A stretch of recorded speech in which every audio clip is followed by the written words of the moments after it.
Uh, check here. Let me check. Okay, but it's the right one. I'm connected on the right network, which is closer to where I am now. But anyway, let's just go.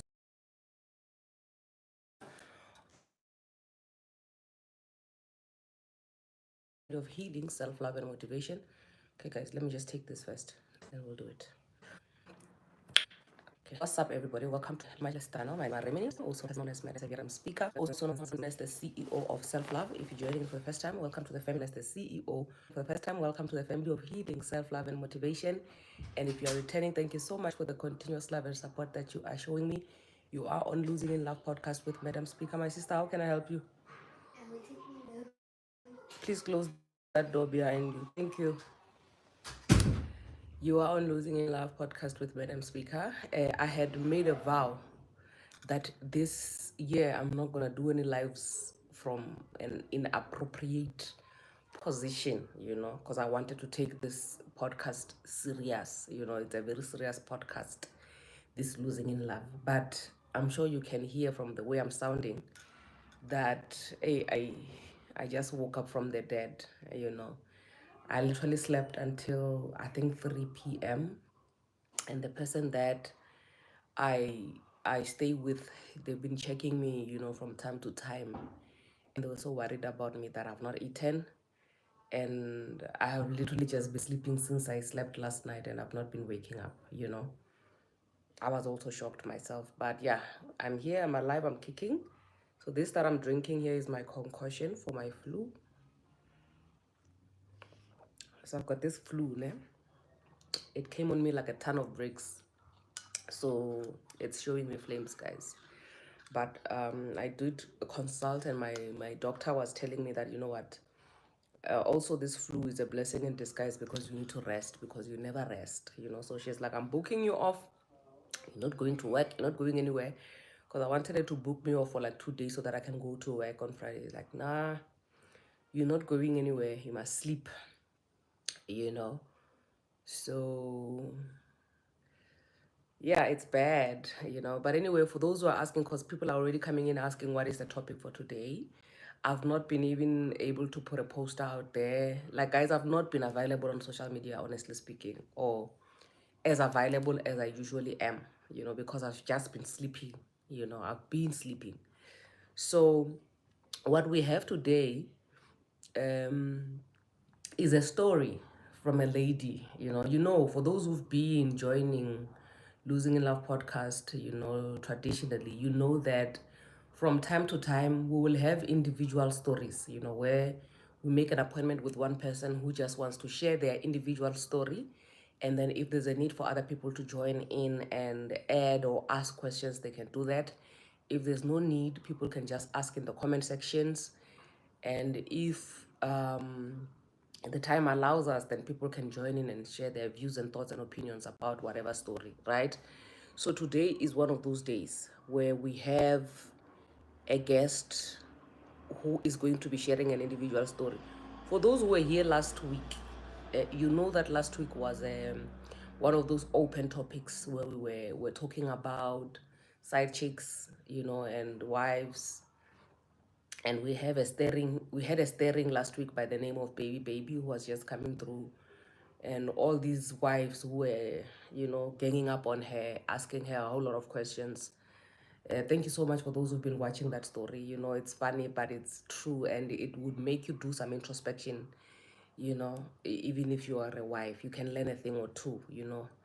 And for me, I feel like my biggest lesson, if I was still married, ne, my biggest lesson from the story, yeah, baby, would be that I need to stop picking up things that my husband keeps dropping. Because whether we want to admit to it or not, the truth of the matter is that in relationships, sometimes we women pick up things that men drop because we don't want our husbands to look stupid. We don't want the world to laugh at our husbands, for the world to see that our husbands are falling short of certain things. So whenever they can't do certain things, we as women, we end up picking up, behind them. We go behind them, picking up the things that they have dropped, because we don't want the world to see or to laugh at our husbands for having shortcomings only to find that these people are actually dropping these things because they have people like Bo Baby who are demanding, who are then saying, I want to be taken care of 100%. So you end up taking care of a lot more in the household as a wife because your husband is busy taking care of our baby. You understand what I mean? So that for me would have been a lesson to say a man should be held accountable, you know. If there's one thing that we women fail at is holding our husbands accountable, you know. We'd rather go around blaming everybody and everything else except holding that person that you are married to accountable, which opens a very big room, you know, for people to actually when you are busy taking care of all these responsibilities because you are trying to protect him and make him look good, you are actually opening up room for him to use his salaries on people like oh baby. You understand what I mean? And that is the truth of the matter. So instead of you being mad at side chicks, hold your husbands accountable, make sure that their money is actually doing something for the household, so that even if he has change for baby, the change that he has, it will be for very small change, you know, because at the end of the day, as a wife, you end up doing everything and paying for everything, thinking your husband can't, thinking you are protecting him, you are making him look good, only to open a door for money to be used on people like baby who won't feel sorry for him, who will just want him to take care of everything. You get what I mean? So I'm still waiting for our guest. I don't know if our guest is still coming, um, because apparently our guest is supposed to come here and share a story with us. She said it cannot wait. It's her true story. I don't even want to bore you guys by paraphrasing and sharing bits and pieces of what her story is about. It's quite a shocker of a story that she's going to be sharing with us. So I need you to brace yourself. But now my only concern is I did check just a few minutes before we went live. I checked with our PR to say, is our guest ready to come in and share the story with us? And she said our guest was ready. But now I'm not seeing our guest. I think maybe I can just pause the live for like a minute, quickly go and check with the lady who's communicating with our guest to say, is she still coming? um baby is actually not hiding her profile, you know. Her profile is open here. T is saying that she wants to see baby looks like. Baby is a proper beautiful girl, you know. She doesn't even hide her profile. I'll try and invite her one time where we just make a special. I wish you could come to losing to the Safe Space Chats podcast, you know, because yeah. Okay, we have a guest, Lizzie. Hi, Lizzie. I don't know if Lizzie is the person that we've been waiting for or if this is somebody else, but I will find out. Hi, Lizzie. Hello. Hi, madam. How are you? I'm good, thanks. How are you?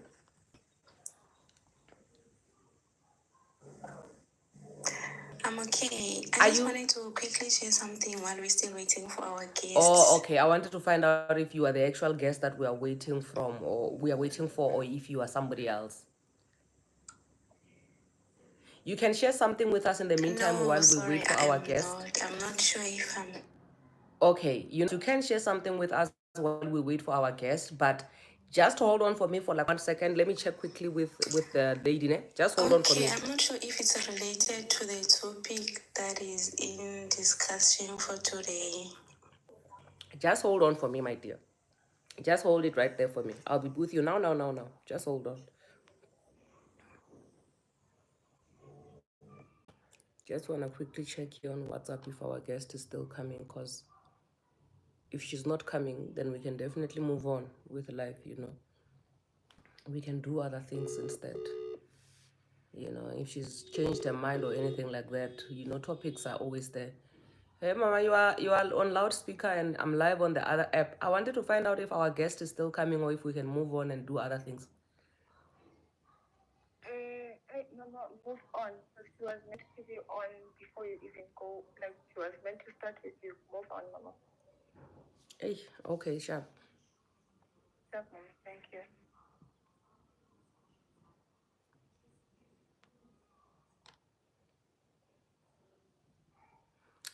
Okay, I'm back, guys. It seems like we are going to have to move on with the story. Are you guys still with me?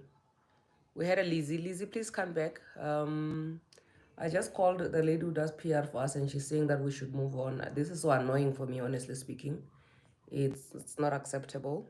Yeah, so she's saying that because the agreement was that she should be live by 7 o'clock when we start the live. She should be here. Since well, she's not here, we should move on. So what makes it difficult for me is that when I now have to move on, that means that I have to think of something else to do, you know. Whereas I had been relaxing the whole time, thinking that we have a guest who's going to come and share her story. Therefore, we don't have to bust our brains and I don't have to talk a lot about stuff, you know. But anyway, it is what it is. Anyway, this is a live podcast, meaning that a touch is a move. We have to keep it going. We have to do whatever it is that needs to be done. And we can move on to other things. I think I had left Lizzie here. Lizzie wanted to share something with us in the meantime. Lizzie, you're more than welcome to come through and share whatever it is that you wanted to share with us. Maybe that can then be our topic for the day. If not, then we can always find another topic to talk about. If it means we have to do a part 2 or another leg of something similar to what we were talking about last week, we can do that, you know. Like I said, a touch is a move. Time waits for no man. On this platform, we don't have time to waste.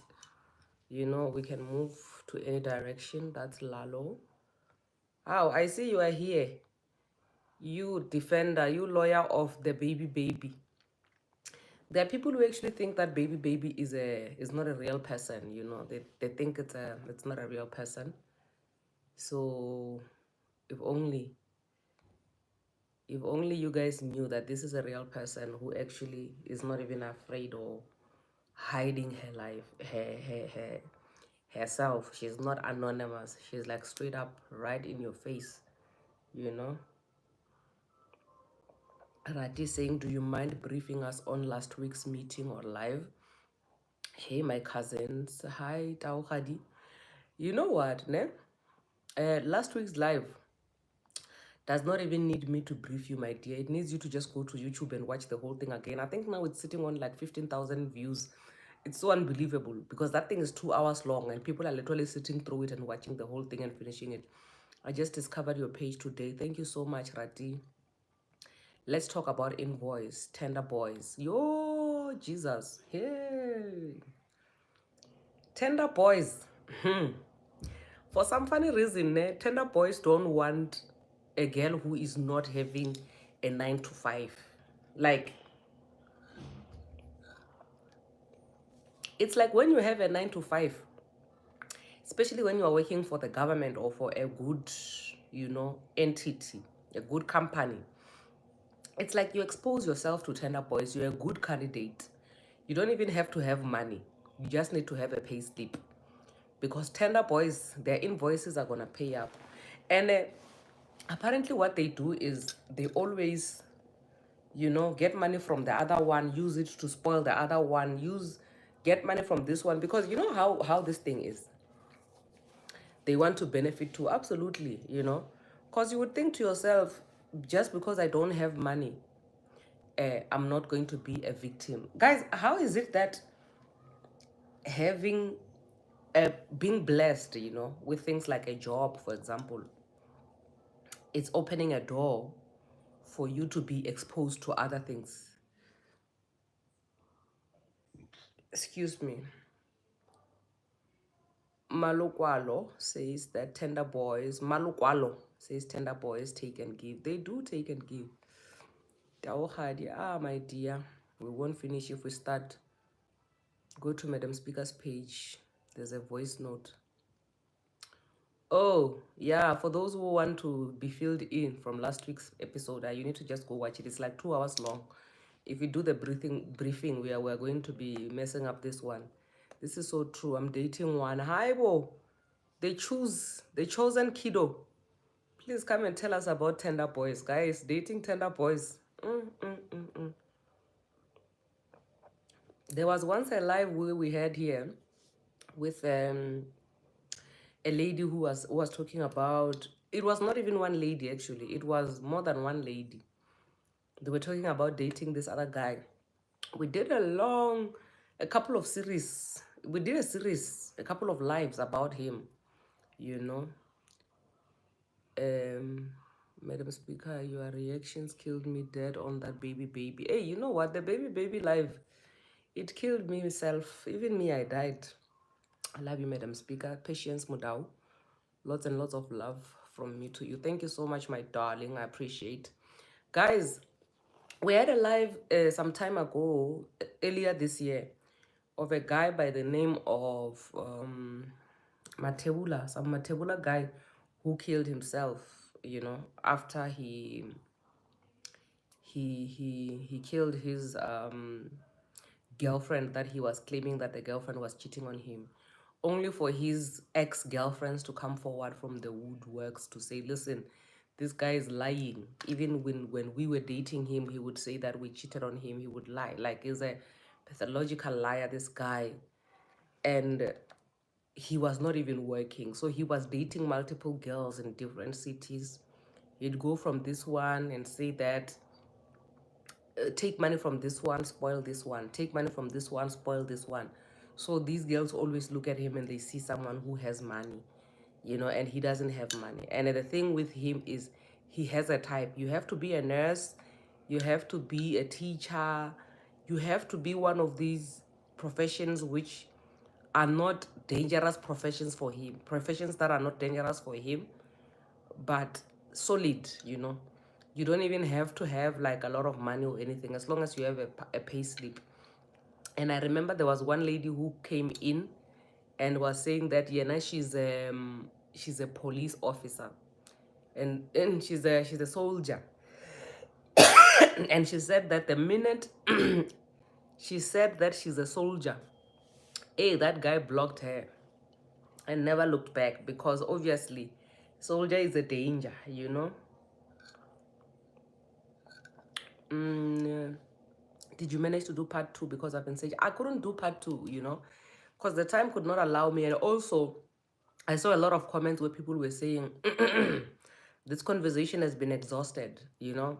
It literally was exhausted, and I do get that, because there are so many lives that we do that you would feel that yeah, no, it's just unfortunate that there's a lot of people who have a lot of things to say. But if we were to do a part 2, it would be exhausted, because it's not like we are discussing new things from scratch. We just want to talk about that specific thing and just go around and around and around in circles. So I think even regarding last week's episode, there wasn't really much to discuss on part 2, except throwing questions at the same person about her life or her choosing to be a side chick. And that lady was standing on business, eh? Hey, she was standing on business. She was not moving. Mavi says, I'm dating one and I'm very cautious. He's in broke down era and acting like I don't see anything. My sister, please hold on to your wallet. Hold on to your purse, my sister. Mommy says, I need a rehab center because I'm obsessed with your podcast every day. Thank you so much, my darling. Thank you so much. As long as it's good for you, you know. On YouTube, it is the one titled From Wife to Side Chick of a Married Man. Yes, that's the right one. That's the one you should go and check out. Mavi, why are you still there? Still where? What are you guys talking about? He's broke, no. Guys, come and tell us about dating your tender boys, you know. Because, hey, guys, I still have a story, an untouched story time that I want to share with you guys. But the problem is I'm scared of people who have nothing to lose. You know, people who have got nothing to lose, they're very dangerous. No, Perry says some look financially stable until you date them. Hey, guys, my problem is I can't talk a lot because I'm sick, ne? But I can tell you a story. You know me now, my stories don't finish. Guys, I dated one. I love you so much. I have learned a lot from you, Sissy. God bless you. I've learned to love myself. Thank you so much, We Do Melo. Thank you so, so much. Tell us. I can tell you about my own story, ne? Mara, my stories are boring, and also because you see the way I sound today, I don't sound so good, you know. So because I don't sound good, I am annoyed, you know. I'm annoyed. But my own story with Tender Boys, ne? I dated this guy. The thing is, with this guy that I dated, there are so many stories I can tell you guys about him. I think the more I think about it, the more I feel like, hi man, it seems like this guy, I dated him because I was trying to gather content. Because I always have something to say about this guy that I dated. So this guy is the same guy that I once told you guys, Ori. He said when we started dating, this time next year, you must be pregnant. During that time when we started dating, it's like this time next year, you must be pregnant with a ring, you know. I should have paid lobola. Like he was telling me his plans, you know.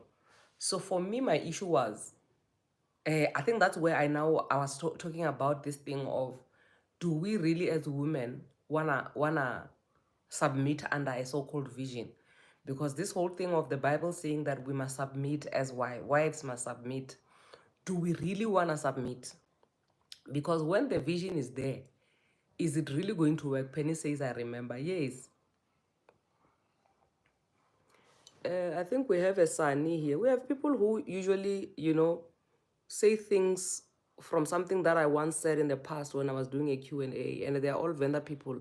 Guys, I don't have anything against vendor people. I love vendor people. I'm also very vendor, but there are certain people who are vendor that I despise very much, you know. I despise with all of my heart. And I'm not a person who despises people, you know, so it's not even relevant, that thing. So if you are vendor and you want to get my attention, just say ah or say nda and leave it at that. If you say anything else, I'm definitely going to block you and you won't believe it, and it will come across as if I hate vendor people or I'm afraid or I'm ashamed of who I am, and I'm not. I despise certain vendor people. I do, honestly speaking. But anyway, so with this guy that I was seeing, I what are guys talking about today? I'm keen. What are you guys talking about today? No, today we are talking about tender guys. Today we are talking about tender guys. Uri, hey, they come across as if they have money, but and the funny thing about tender guys is that you literally have to have a stable job. You have to seem like you have it all together or you have it figured out for you to qualify. So you being able to have a full-time job, a permanent job, it might seem as if that is it is a blessing, yes, but there is a certain level of exposure, you know, that you expose yourself to, that you you are never ready for. And that is the fact that you are working for a government entity or you are working a stable job. You are exposed to to a lot of scammers, tender people who just want you to be taking loans and everything. They see you as backup, as somebody saying here, they see you as backup, ne? So this guy, like I told you guys, I was dating this guy that was saying that he wanted me to be pregnant and we must be married within a year. And my issue now was that, in as much as people, we always say that, as people, we always say that, especially as Christians, we want to submit. A wife must submit. That's what the Bible says. It instructs us that we must submit. You know, you know. Yes, I must be pregnant the following year. Imagine. And here I am. I have a 5-year plan, you know, and it makes me wonder, as women, are we really in a position to make plans and have visions of our own which don't include men? Nah, you know, because it seems like when it comes to women, we are more than willing to bend our own rules, to bend our own visions, to take a couple of trips along the way, as long as a man shows up in our lives. But as a man, if he says, I've got a 10-year plan, you as a woman, you can tag along to his 10-year plan, but he's not going to deviate or take a break from his plan just because you have come into his life. But you as a woman, the things that you must do, they literally make you, they force you to take a break, you know. When a man is married to you, when I as a woman, when a man impregnates you, for example, his 10-year plan is still fixed. Nothing changes. But when now, on the other hand, if you have a 5-year plan and doesn't include a child, when you now want to fall pregnant with this person, you must take a break, you know. The way I've been so sick over the weekend, and my friend was asking me, who are you? So is this how you are when you are sick? I'm like, legit, even when I'm pregnant, this is how I am. Everything comes to a standstill, like everything stops. Nothing moves when I'm pregnant because that's how sick I am. Meaning that now my 5-year plan must be messed up. I must take a proper 2 years break from everything when I'm pregnant. You know, I must take a 2 years break because from the first day, from me skipping my periods for the first month, my I'm messed up. I have morning sickness, all day sickness. I'm sick. I don't know how I feel. I don't know what the hell is going on with me. I feel like I'm having an out of body experience until I give birth. Like literally for the 9 months that I'm pregnant, I'm sick, I'm throwing up, I'm in the hospital, I'm having drips, I'm literally just surviving on like the minute I get pregnant, I must be at the hospital until I give birth. You understand? So I'm a regular at the hospital. That already messes up your plans. Meaning that if I was doing these type of things, if I'm doing events, if I'm traveling wherever, doing whatever, I can't do any of those things when I'm pregnant. You understand? So whether I like it or not, when I have a 5-year plan, if a baby is gonna come there, then I must add more years, you know. So I was then talking about that to say this man has a vision. His vision is a year from now, I must be pregnant with this child. When I look at my 5-year plan, it doesn't include a baby, doesn't include this and that. So his issue or his argument was that, Kanti, what do you women want? Because I'm giving you a clear plan. I'm giving you a plan showing you what I want, and my intentions are clear. You people just want men who play with you, you know. I had to drop out of postgraduate because of a baby. I'm telling you, your things come to a standstill when you are pregnant, you know. So his confusion was that he thought that we women wanted men whose intentions are clear about what they want, you know, and what their intentions about us. I'm like, I do understand your intentions about you, but I think these intentions work best on a woman who was not busy with anything, who was just waiting for a man to come through, you know. I'm a Deborah of my lifetime. I'm that woman. I'm that Deborah, you know. I'm the one with the vision. I'm not the one who's waiting for somebody else to come to me with the vision. You know, we know Deborah had a vision. We know Deborah, we know the Israelites were busy winning wars during when the time when Deborah was a judge in the Bible, you know. And Deborah had a husband. But we don't even know much about Deborah's husband. So it's not always that women have to follow, you know. Sometimes women do lead, you know, and if it means that I have to be a Deborah of my lifetime and there's no husband next to me, then so be it, you know. I have to be willing to say, okay, I'm willing to be a Deborah who does not have a husband, because I'm not willing to compromise my own visions in order for me to follow other people's visions. My visions are way bigger than yours. And then you are saying, Mina must succumb to yours because you are a man with a vision and that's what women want. I'm sorry, I don't do that. So this guy, you know, so many things happened with that guy. Hey, one funny thing about him, he's a man of cash. Cash. He always has cash, you know. And this one time when we were talking, he would tell me, yo, I just signed this deal. I just got this deal. I could see, man, Urai, man. Something is fishy, man. Something is fishy, man. Something is fishy, man. But also because, and also one other thing that was a problem for me was how him and his family were always on my YouTube. Like, what the hell? Why are you and your mother and your sisters and your cousins and everyone and your chickens watching my YouTube channel? Why? Why? Every 2 minutes, when you must tell me about my YouTube channel. Ah, Jesus. Ah, so zimtakabao. We can't have that, you know. So with me, when he now wants to talk about the issues, the challenges that he has, you know, because usually when people have challenges who are tenderpreneurs and stuff, there's only one thing you can do to help them, you know, and that's to give them money. Apparently, they love me. And this one time, he almost ambushed me into meeting this whole family without me being ready, you know. You know, that one time, guys, that's the one time that I realized, oh, yeah, boys don't care about boys want what they want. And if you don't know what you want as a person as well, you will have a problem, you know. So when he was saying that,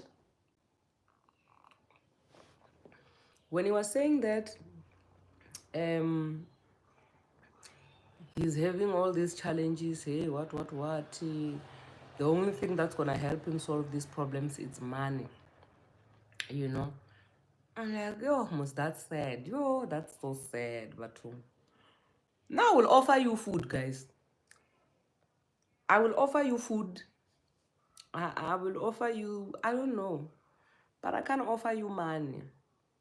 I can't go take a loan because when you are waiting for money to pay up. I'm sorry. So apparently, if you can't offer, if you already know what is needed to solve the problem, you understand, and then you are in a position to help. Yes, I'm in a position to help. When I check there by the credit bureau, there my credit score is quite good. My credit score is quite good, but I'm not willing to use my credit score on you. You know, this one time this guy said to me, and I think sometimes when he speaks, he was not listening to himself. He's like, you know, I don't believe there's such a thing as a woman has learned her lesson and she now has drawn boundaries and now she knows better. Ne? Knows better as in, because I used to be a walkover and a pushover before and I could do things for a man. Now I've learned my lesson. I don't do things for a man anymore. He's like, no, you just need a man to love you right for you to go back to being your normal self. Meaning that if you're a woman who is generous and can do and has done things for a man in the past, you can still be generous again and do things for a man again, as long as this man loves you right. He loves you into comfort. So I was like, oh, where Nana? He's like, So he's not listening to himself speaking these things, this guy. So what he's trying to say to me is the way I was so stupid. You know, you guys, you know how stupid I was, ne? My story of me being stupid and how I was busy buying things here and covering up things for my ex-husband. That story is not a secret. Everybody knows. So according to him, now because I'm saying I don't have time to play with boys, I don't have money to spend on boys anymore. He's saying that's not me being woke. He's saying it's me having not been loved right ever since then. So if somebody can love me right, I can go back to being the stupid I once was. So his plan is to love me right, love me into being the stupid I was before. You understand what I mean? I was like, oh, okay, good luck, my dear. Good luck. Let me tell you about this one time this man tried to ambush me into meeting his family. So we have a meeting. We are meeting in Centurion. Hey, you know me, I love Centurion boys. Yo, God deliver me from Centurion boys. The way I love dating Centurion boys, I don't know. Hey, I know. So we are supposed to meet, me and this Centurion boy. Then he says to me, listen, I have an issue that I need to go. Okay, let me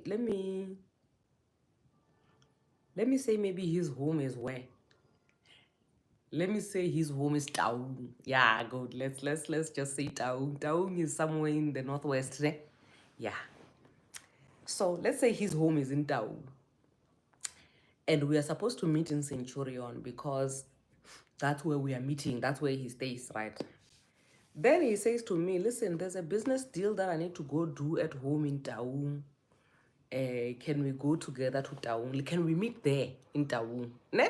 I'm like, okay. Guys, let me tell you a story. When we get to Taung, when I get to Taung, actually, I find him there. Oh, my brother. And then, because we are supposed to be in Centurion at your apartment, like, yeah, no. I know we are supposed to be there, but I have this deal that I couldn't wait. I have to meet the mayor of Taung. I'm like, oh, okay. So we're gonna have to sit here. Let's go to my grandmother's house. Hey man, your grandmother's house? Yeah, let's go to my grandmother's house. There's no one there. And then in the morning, oh, okay, wait. When I get to the grandmother's house, indeed there was no one. It's like, ah, no, there's no one. People have gone to the funeral. Then in the morning, I will see this person. You know what this guy says in the morning? He says when we get there to the grandmother's house, hey, yeah, no, you know what? To walk is to see. Are Centurion, Taras is saying Centurion is little Venda and Guyaneville. Ah, no, Vendas and Tongas, they love Centurion, eh? Guys, I still have another story that I must share with you, ne? Of a guy that made me bath in a Vasc, and I bumped into him recently. I think I told you guys about this story very, very recent. Ish, my stories are too many. You. So there's a guy that I date. Ish, guys, what must I do? Must I finish the Taung story first, or must I tell you about the Vascom guy that he says I judged him? Guys, I'm so confused. Ish. You see this thing of not having guests, of having an unprepared life. Now all my stories are too many. Ish.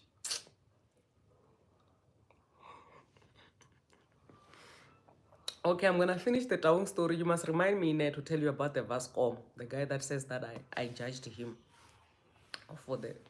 Hey, Nakia Jola Jola, you see, and every time then this other friend of mine like saying, yo, Mara, your ex-husband. Hi, this guy, Mara, he has caused us problems. Look at you now. You are busy gathering content because of his long eyes. Hey, atarabakela matata shemushimane wako kai kai. Bona no. Why am I? Now you have stories for days. Yo, but anyway, Taung. Let's finish the Taung story. Now, my brother Wako Taung, the grandmother and everybody is not there. It's just us. But I feel uncomfortable. Ne? Why are we in your grandmother's house? It's like, yeah, my grandmother's house, I hold it dear to my heart because then, I want my grandmother's blessings before I marry someone. Like this guy is standing on business. He wants to get married. So I told him that, listen, I know that the idea, ne, with people who are divorced, you think people who have never been married or people who have been married, okay, whatever, people have got this idea that divorced people need to redeem themselves, ne?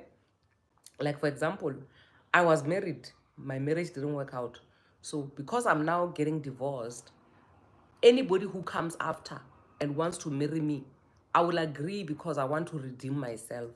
So all this woman manchingilani and all this who was rehashwa, all this Tom, Dick, and Harris, they come proposing marriage because they think I want to redeem myself to say I was not wrong in my previous marriage.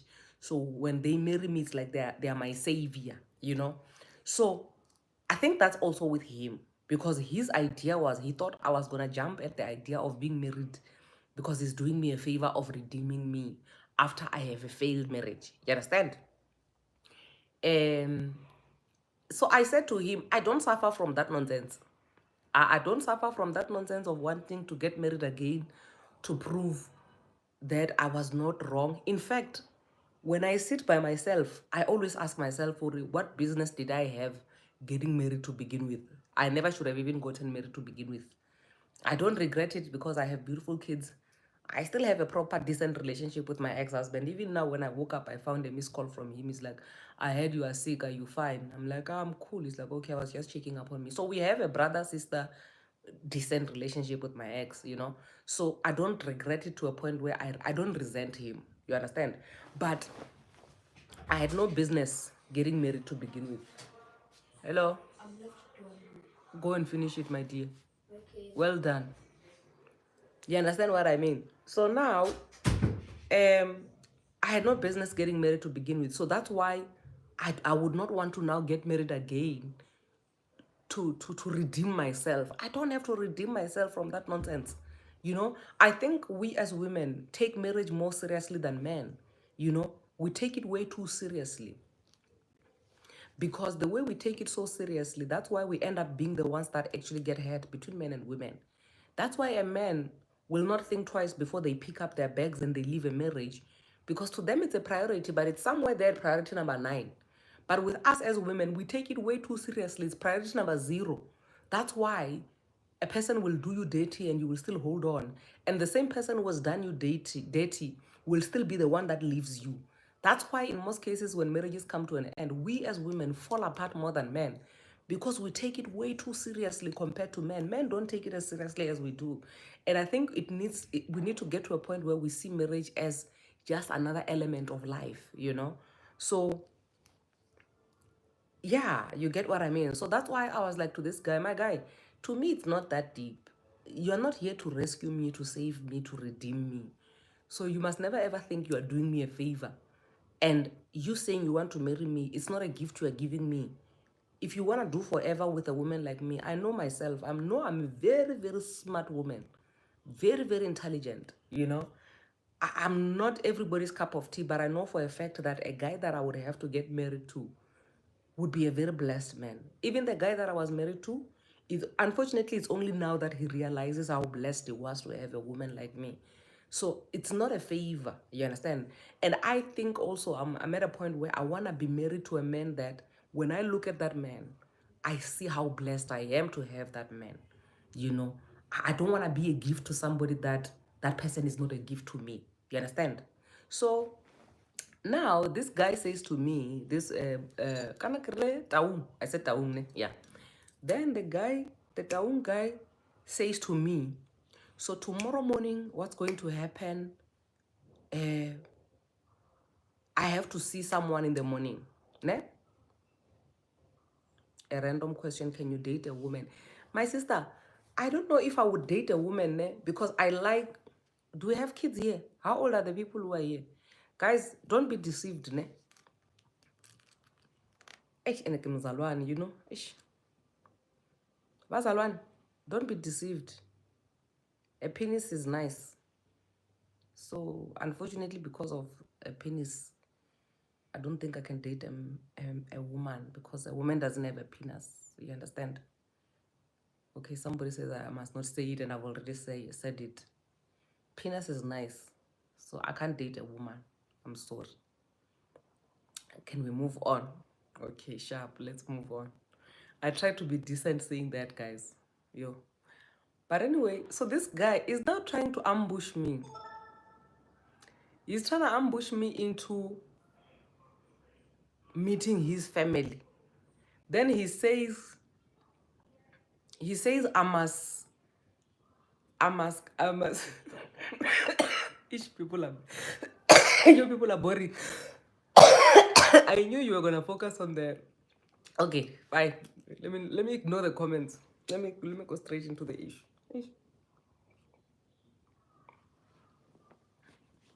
Anyway, this guy now, the plan in the morning is he wants to ambush me into spending the day with his mother and his cousins and his sisters and his what. And he's saying that by saying, look, tomorrow morning, I have a meeting. Remember, we came here because I was supposed to meet with the mayor.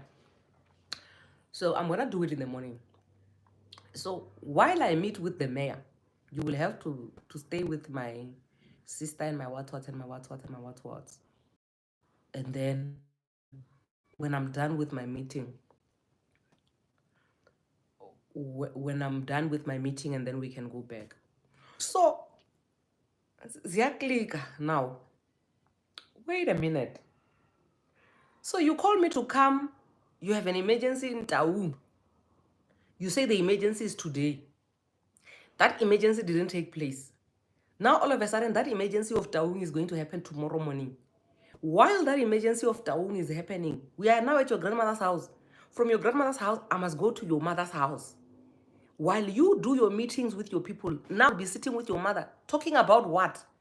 Doing what? Guys, and I also have another story I must share. Ish, my stories are many, but it's fine. Doing what with your mother and your sisters while you are busy meeting with the mayor? Musa can also meet with the mayor with you. Yeba Zalwan, in the morning. I know he was lying to me. There was no meeting with the mayor. This guy was ambushing me into meeting his family so that he can now marry me. It can be official. Because I told him I'm not ready to meet anybody. Guys, I mean, I'm not enticed by nonsense. Honestly, excuse me, I'm not enticed by nonsense. I don't have to meet up with anybody's family. Like, I mean, in my dating life, even when I was still in varsity, I don't know whether it's good luck or bad luck, but when I date someone, they always introduce me to their family. So it's not a new thing. And also rejecting proposal, like marriage proposal. I've rejected so many marriage proposals before. So it's not a new thing. So nothing entices me about meeting people's family because I know the whole family is my mene. I know every girl. There are those boys that always bring new girls and their families, they entertain those girls because the boys are breadwinners. And this boy is a breadwinner.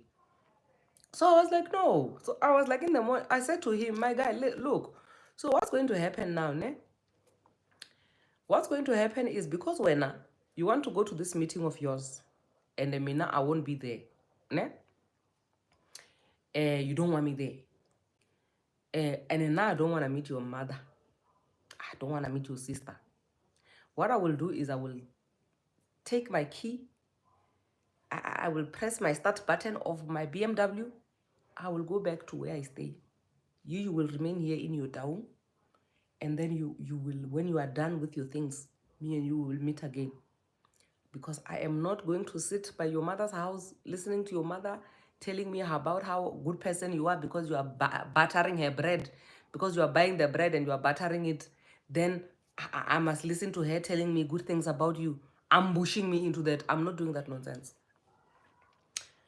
When I wake up in the morning, he wakes me up now at 3. This guy, that guy was a psycho, eh? He's like, okay, we will go and book somewhere else then because you don't want to meet with my mother. Guys, if I can tell you that me and that guy, we went and we booked and we stayed there the whole day until the following morning when I had to leave. He didn't even go to meet with that so-called mayor of Taung. We were actually in Taung to meet his family. Can you believe it? Sis, that boy. When I think about him, I get so annoyed. Yes, sis. Yes, sis. Yeah, I can't even remember why I was telling you guys this story. But anyway, that was that. I'm not dizzy, guys. I'm not dizzy like that. But funny story, hey, I'm enjoying. Thank you so much, Lohi. Thank you, thank you, thank you. That boy was just trying to dribble me into meeting his mother. Because now the thing is, people think when you meet, hey, I mean, I once blocked the whole family. Guys, I mean, I'm toxic, eh? Oh, Vascom. Now I must tell you the Vascom story. Tenderpreneurs. Because now he's trying to tangle me with all these family members so that when he wants to say to me, you know, I just need money for what, it will be like security or the mother knows me, the father knows me, everybody knows me. So it's not a problem now.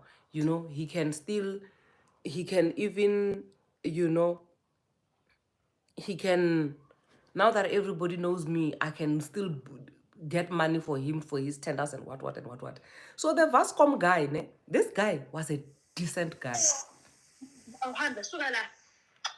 This guy was a decent guy, the Vascom guy.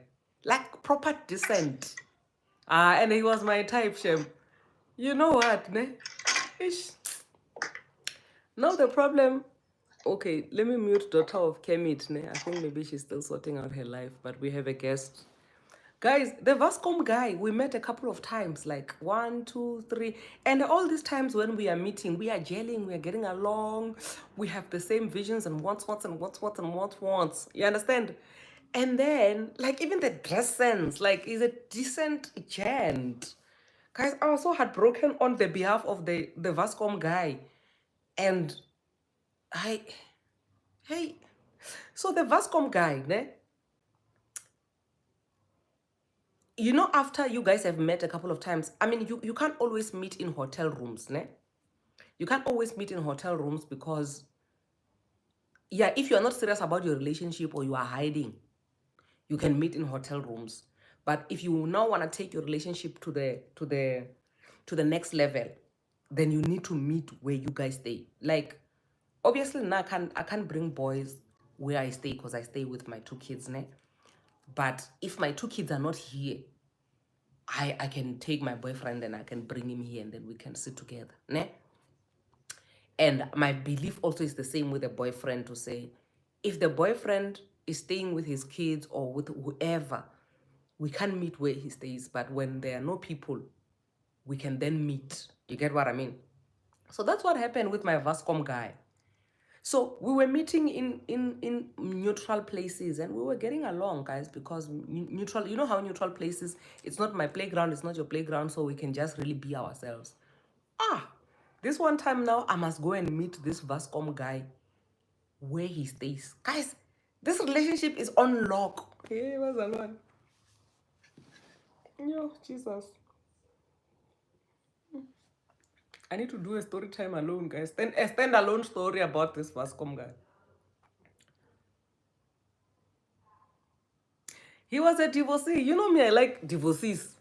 Ne? You know, Lalo is asking if the guy was a divorcee. The way Uling smart thing, I always ask myself, what level of intelligent guys do you date? The guy that I'm dating now, ne, I like quiet guys, ne? But guys who actually command their space because of just how they are. I like dating people who are advanced than me because I want to learn from people. For the longest time, I've always surrounded myself with people that I learn from. So now I want people that I learn from them, you know. So I'm actually enjoying the person that I'm seeing now because I learn from him on a daily, you know. So yeah, it does not have to be a loud mouth like me, but he has to be intelligent and he has to speak his mind, you know. But anyway, now this Vascom guy, guys, I go and visit him where he stays. Yabas Alwan, do you know that guy, when I went to his place where he stays, the shock of my life. Like, this guy had your foam baths and everything inside of a Vascom, guys.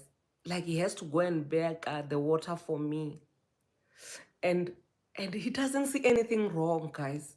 And I'm not saying he must see anything wrong, ne? Big car, like, we are cruising nicely in his big car. And I mean, I like being a passenger princess. I park my smaller car nyana there and I climb into his car and I'm like the passenger and I am just, and it's nice, guys. And this guy is not, yo, Batung, he's taking me out to your, kind what do you call this? Melrose what? Pela, I'm a village girl, guys. I don't know how to pronounce that word. Is Melrose what? Arch. Is it Arch or Arch? Melrose something. Guys, that guy is taking me out to Melrose, guys. Okay, I can see you have written Arch, but I don't know how to pronounce it. Is it Arch or Arch? That Melrose, that's the word. I don't know how to pronounce it. Maybe as a big house in the village is how is the big house in the village gonna help me because I'm not in the village? Yeah, when are we going to bath in the village house because we are here in the town now? Yabazalwan. Oh, I pronounce it as Ark. Okay. We'd go pray, we'd go Melrose Ark for dates, we'd go on movie dates, guys. We speak the same language, guys. We speak visions. Like we have not yet arrived, but we are on our way there. This guy, when we are booking at hotels, yes, we are wearing gowns, hymns and hams. You know, we are drinking coffee in the morning, cappuccino. Like, guys, you understand? We were there, Bazalwan. You understand, Bazalwan? Until I had to visit him where he stays, guys. He gave me a Vascom this big. Is paga say Vascom, Bazalwan. And I had to bath in a Vasco. And the thing with me is I don't know how to pretend and I don't know how to act. So I am shocked. I'm like, yeah, baby. This is the one. She's like, oh yeah, what do you want about? I'm like, this one. This is the one where I must enter. Yes, it's the one. Kasi shilo yin. And I'm giving it away now. His tongue. Hey, hey, hey. Ah. Hey, baby, kasi le Mashamba village. Pela, don't be coming here behaving like you are from the township. You are from Mashamba village. I'm like, yes, my dear. I'm from Mashamba village. I did mention last week, ne? Yes, I'm from Mashamba village. And at Mashamba village, we use borehole. Like at my father's house, there's borehole. You understand? There's running water in the house, in my father's village house, in the village. You understand? So I'm not saying every village must have a running water. But this is not the village. We're in Johannesburg, my dear. We are not in the village. Where I would understand if we go to the village and I have to bath in a Vascom. But even at Mashamba village, there where I come from, where Makazi comes from, where Dr. Popira Matuba comes from, we are not bathing in a Vascom, my dear. You understand, my dear? So I can't be bathing in a Vascom in a Johannesburg when me and you have been meeting and we are matching. Like our cars we are parking here is a Mercedes Benz, is a BMW, is a Hims, is a Hams.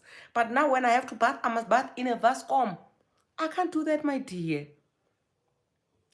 Ha, bazalwane. Look here, baby. Sorry. I am sorry. I am so sorry. I left that guy. And he's dramatic. You know how Tonga people are so dramatic. You know how Tonga people... Ebola man, Ebola man. He made baby. Hey, what?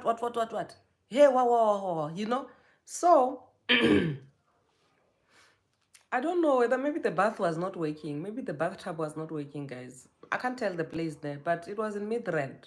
Yes, Midrand is close to Centurion. You know me, I like Centurion boys. But this one is from Midrand. But it was a couple of years ago. But I bumped into him recently. And I had to block him. Somebody's saying something very important. Let me see. Did you dump him immediately? I blocked him. I blocked him. I'm like, my guy, listen, it won't work. And I like sending voice notes. I send him a voice note. Hey, my guy, listen. Between the Vascom and this love bites that you have given me and this thinking attitude of yours, I don't know which one is worse for me. But listen, I don't have to tolerate this nonsense. Don't have to sit around for this nonsense. Block. They tried calling me block everywhere. Now, I bumped into him by the robots in Midrand a couple of days ago. Then he's like, flicker the light. He's like, yeah, Nkatamina, park. I park. When I park, he comes, he wants to hug me. Of course, I'm going to hug him. I don't fight. And then he says to me, I want to understand why. You know, he wanted closure. I love a closure, Shem, poor guy. So I had to give him the closure. So the closure that he wanted, he was saying to me, I want to understand why. What did I do? What is so wrong? You know, what is it that I did to you? I'm like, there's nothing wrong you did to me. It's like, no, but you can't just break up with me like that. Me and you were going so well. Our relationship was going on 6 months. We were gelling. We were hims and hemsing. It was nice. And then you break up with me just like that. Now, after so many years, 2 years later, I bump into you by the robots. I want to understand, why did you block me? You know, you can't tell me that you dumped me because of Vascom. We are African people. We are black people. We come from black families. Vascom is a thing. Our parents bathed in Vascoms. We are still bathing in Vascoms. What's so wrong with a Vascom? I'm like, my brother, there's nothing wrong with Vascom. My issue is because you are saying, you are saying that when we were speaking and we were talking about the bright future that we are gonna have, my kids, your kids together, we start afresh, we do. So you don't want to build with me from scratch. You want to come in and find me already having things. I'm like, no. There are things which I'm willing to build from. You understand? I'm willing to build from the window level going up. I'm not starting with foundation. I am not starting with foundation, guys. I'm not. Hey, guy, hey, Vascom, at least finish plumbing. Finish what? Finish. Thank you so much for the gift, guys. Finish with all these other things, then we can date. So you mean to tell me even now you have not even put your you mean to tell me, oh, guys, disappointing now with man. You mean to tell me that I left you 2 years ago, even now you're still bathing in the Vascom? Pella, if you can tell me now that you are no longer bathing in a Vascom, me and you can date. Unfortunately, I'm dating somebody else, but you mean to tell me that even now you are still bathing in a Vascom? Because clearly the reason why you still want to negotiate the Vascom even today, that means the Vascom I left 2 years ago, the Egypt I left 2 years ago, is still Egypt even now. Is still Vascom even now. So because Vascoms bother me, I must do plumbing. I'm not doing plumbing. So that when I'm done plumbing, you must have someone come and do things in the shower with someone else. The shower that I put in, because guys, you know what is the issue, ne? And this is the same issue that I had even at home when I did the plumbing. Was that people are not bothered by their situation. So if you are bothered by this, by the situation, you must change it. I understood that I understood that memo. I understood very well. Even from my own father's house, I understood when my father said to me, "Now I'm not bothered by the status quo of my house. But if there's anybody amongst you children of mine who want to change anything in my household for the better because it bothers you, do it. I will not stop you. But don't come and tell me what to do in my house because now I'm not bothered." So even when I did that plumbing there, it's because it bothered me. So meaning that because this guy is not bothered by his Vascom, even today he's still bathing in a Vascom. I mean, I'm not playing that game. His priority is not balancing. Mercedes Benz in a Vascom. I am telling you, people are not bothered by certain things. They are bothered by certain things. Yaphela kanjalo indaba yami nobafu. Yaphela kanjalo. He's like, now look, we're gonna be celebrating 2 years anniversary in the relationship. I'm like, bathing in a what? Bathing in a what? It was gonna feel like 4 years. Bathing in a Vascom. Baby Mati. Ay, so yengatanyana. Ay, sorry. I'm sorry, I'm not doing it. I'm not doing that nonsense. Guys, I mean, I have to love you and leave you, ne? I think we have a guest here. Let's hear. You done? You done? Are you sure? Are you done? Oh my gosh. Are you sure you are done? The phone is there. Pass here. You see that you see that flower? That green? Yeah, behind it. Yes. Hi, Sagwie. Hi, this baby doesn't want me to see my story, so Bye, it's thank fine. you. She doesn't want you guys to know why I didn't want to build. You see how she's crying with the Shame. debt. Ask you see. Okay, I have to go, but in short, in one sentence, mine was 28, and he said I must wait until everyone sleeps. Then I was like, never. Wait until everyone sleeps before you do what? Before I get in the house. Yay! So in no time. Yay! I suppose them talk about.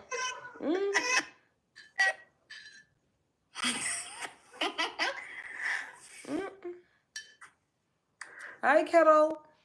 Hi. How are you, darling? I'm good, thanks, and how are you? I'm good, thank you. We are about to wrap up, so I was like, hey, let me hear what the people have to say. All right, mine is just short and simple. When you wrap up, you just think about it, okay? My issue is with the toilet, Bagiti. Okay, I understand the situation. The toilet is outside. It is so dirty, and the guy doesn't want to clean it. Like, I raised it this morning, and he was like, but I don't have time to clean it. Mind you, who's supposed to clean it? And when you are visiting? Yes. Ever since I started visiting, it has always been like that. People Sometimes I don't even want to go to the toilet. Yes. are not bothered by their situation, my dear. But how do we handle that? Is it a long drop? Is it a pit toilet? No. Oh, but it's just outside, ne? Yes. Hey, my sister, they are chasing you away. They don't want you to visit. You must stay kini. Stay home. I'm no longer going. Thank you. Uh-huh. I'm not appealing. Yeah, pelling the Aye, my dear. They don't want you there because if they wanted you there, they were gonna make sure it's comfortable for you to visit. Exactly. So I won't be bothered anymore. Aye, sissy. And you're gonna pick up infections in that toilet. That's true. Aye, sissy. Stay home, my dear. All Yes, right, sometimes thank you, we like to bye. behave like we are street kids, or we like to behave like we don't have parents. And when we do have parents, we visit people's homes where we are being treated like we don't have parents when we left nice, luxurious homes. Hey? And then when we don't visit, it's a problem. Hi, my sister. Because now I'm very skeptical. When you go to my bathroom, I'll let you know. Please wipe the toilet seat. Please make sure everything is just fine, or else, Hi, my sister. You are not welcome there. You are forcing yourself. yeah. Thank you, bye. You're welcome, darling. Pinky, Pink Posh. Hi, Percy. Hi, darling. How are you? Maybe I'm off topic. I thought it was part 2 for dating married men. My sister, it's fine. You can I can talk. see you guys. Oh, wait. We were waiting for someone, so she didn't show up. So now I decided to just share my own stories. You know I have stories. So you are also welcome to share yours if you want. All right. You know, I saw the live the other day. I only got to see it yesterday with baby. So unfortunately, I saw it on YouTube. So yeah, I was time-mailing this one. So my story is, I was married, right? I dated this guy for 6 years, and believe you me, what I saw when we were dating, he never lied. That's exactly what was happening when we were married. But you know, when you're naive, one of those things. So then we were married for around 13 years. But it was fights, cheating,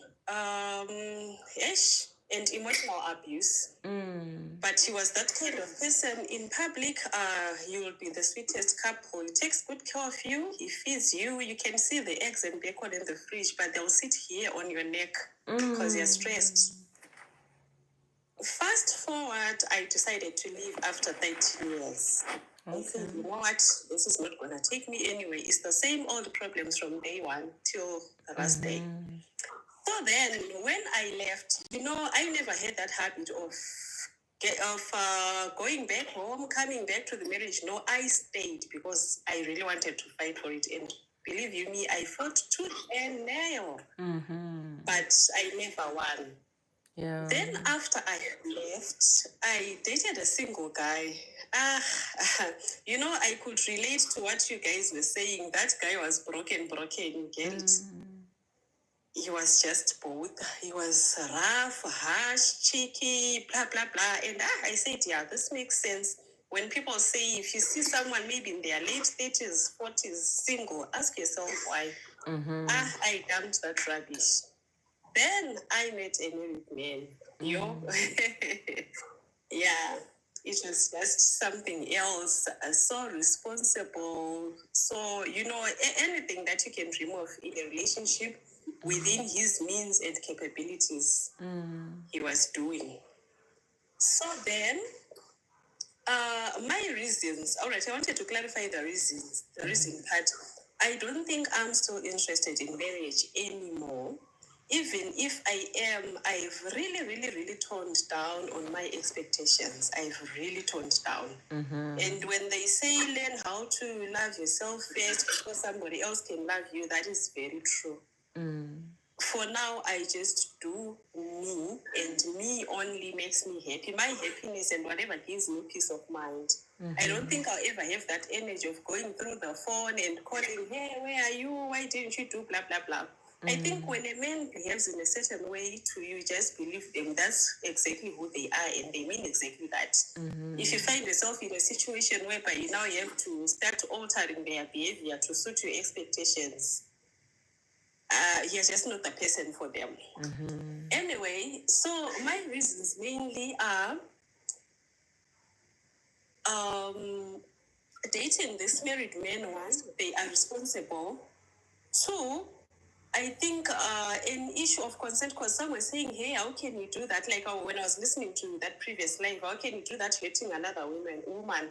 You know, even those things also happened to me. I knew my ex-husband's girlfriends and stuff, but not even one day did I confront them. I was always trying to sort out my problems in my home. So, because I feel like those other women, they don't owe me nothing. They don't owe me any loyalty. I think that is an old story. But when you're married, you don't want to understand that. They don't owe me any loyalty. The person who told me that they will love me and they will love me alone is my husband. So he was the one to question. And then here now, the reason why I would continue dating that married man is, it's now an issue of consent. Maybe as ladies who left our marriages because we were cheated on and stuff like that. Probably it's even a way of dealing with trauma, I don't know. But for me, it's an issue of consent. I'm putting myself in a situation that I am aware of and comfortable with. It's no different from me being the first wife and having the expectations of me being his only love. Dating someone with someone is with consent that I know there is somebody, and there is also a possibility that there could even be somebody after me, and I will still be comfortable with that. I choose to put myself in that position, and I'm comfortable with it. And like when you are married, it's like the man chooses to put you in that position without your consent, whether you like it or not. And then the second reason is, you know, if I look at myself when I was married, and if I look at myself now when I'm single, I've always been sharing. The difference is when I was married, it was unwillingly, and now I'm doing it willingly with my consent. So, like, you want to do something that you would understand, imposing you into a polygamous relationship. You get it. So it's different that way. Probably maybe that's our former, and maybe to some extent you just want to experience what it is like to be the other woman. And also I think even an issue of fear comes in. I fear being the main wife now, and I don't think I'm ready to take up that responsibility. Like I said, I fought with my all to maintain that position, and I never engaged with not even a single day. So, you know, I think there's a verse in the Bible where, is it Paul also, where they'll be saying, what I feared, like he has come to me or something like that. It's like you want to invite your fears into your space, get used to them, and be comfortable with them. I don't want somebody fooling me into saying they are single, I'll marry you, or maybe I'm a divorcee, or I've never married, I'll marry you, you'll be my wife. And then I find myself in that same position again. Because I don't know the statistics. Yes, there are good, faithful men out there.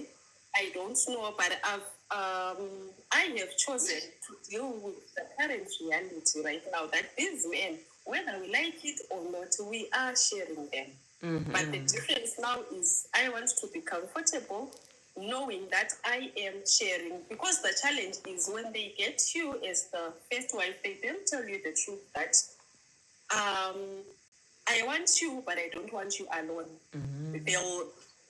They'll pretend and lie to you that you are the only one, you're my everything, you're my this, when they know that so and so is the left side of their heart, so and so is the center of their heart, and so is the right side of their heart.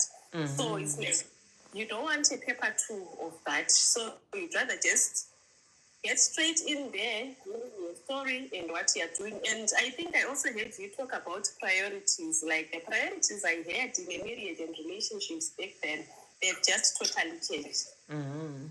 Right now, my priority is developing me, being a someone, having a title and whatnot. Of course, the things we should have done in our 20s, but we learn every day. Yeah. Right? So all I want is just that company, and I think I feel suffocated if I were to stay with a man every day, cook for them, blah blah blah for them. I would feel so suffocated. Yeah. Right now, I want my space. I just want a bit of me and a bit of them. So I'm okay when he goes back home, as long as he is doing what him and I agreed on, that I'm gonna take care of you this and that. And that's it. Whatever happens there is not my business and does not change my mood or whatsoever. And I think, married women, I wish they would. Even if I were to get married today, I think that husband would have found an angel of a wife. Why? Because I'll just never ever bother them. You get it? He's an adult. There's one thing I have learned: never ever to attempt to control. Don't ever try and control an adult. Whether it's a man or a woman, yes, Sagwie. Whether it's a man, don't just ever try to control an adult. Whatever they are doing, they mean exactly that, and they want to do exactly that. So I bugged. When I was married, I used to bug, shout, pray, report, do all sorts of things to try and bring him to book and in line. Did it ever change him? No. Sagwie has a question for you, Pink Posh. See why her mouth is wide open. Sagwie, ask the question, my dear. His mouth is wide open. I'm happy that now today we have an ex-wife. Hello, Pink Posh. Let me stop eating and focus on TikTok. Okay, Pink Posh, I've got a question in there. And yes. Okay, yeah. Tell me, there's this thing that side chicks always say, right? Or the other woman, let me not insult women. They always say that it is better I'm a side chick or the other woman because at least I know everything rather than the fool in the house. What is everything, guys? The everything is that I know you, the missus, you are there, and I know I'm there, and I know there could be somebody else. Whilst you, the missus, you are in denial. You want to keep lying to yourself and taking away your happiness. So you think we woke up and got married? We don't know these things. We're living in the Bible. Which things? We don't know that there's always menace these people might be doing. We may not have my the difference is you guys are in denial. When I was married, I was in denial.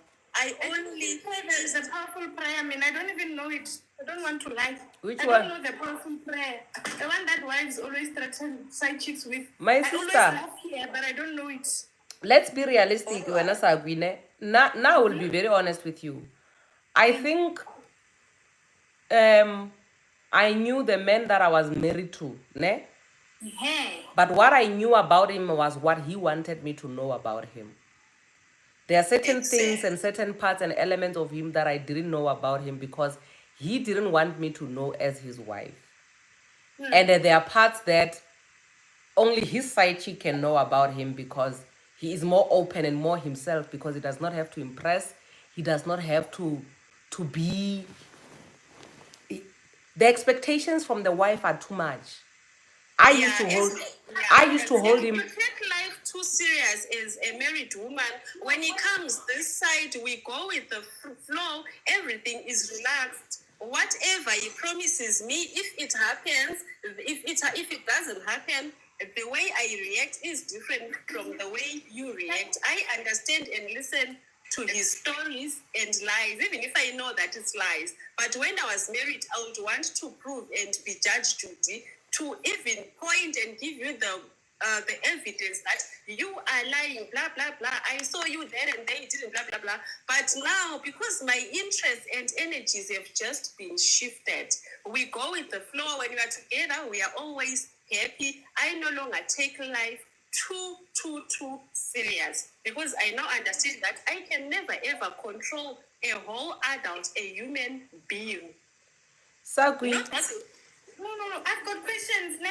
Eh. Guys, what happens? Maybe because maybe I need a white wedding. When you get married, what happens? Why do you now become a detective? Because Sagwie, I've wait. got 3 kids, ne? Sagwie, Huh?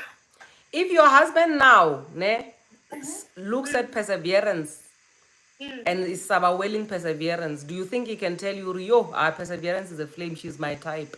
Is that gonna end well? No, he's not gonna tell me, but he's also not gonna tell you as a side chick that I'm seeing pink posh, I'm seeing whatever. He's not gonna tell you that. But there is if you see other women after What me. makes wives serious? What makes you to lose your mind? When you become a wife, what happens? Maybe me, I'm the wrong wife. What happens? Because even today, I can, if I want this weekend, I can still wear my shirt, go live my life. He can go live his life, go enjoy the weekend, come back at 2, come back at 3. We are not 60 years. Sagwie, What happens? exactly my point. That's why I'm saying, if I were to get married even today, right, I've just set my priorities right and I'm blinkered in the correct direction of making me happy. Married women, when they get married, they just choose to be unhappy.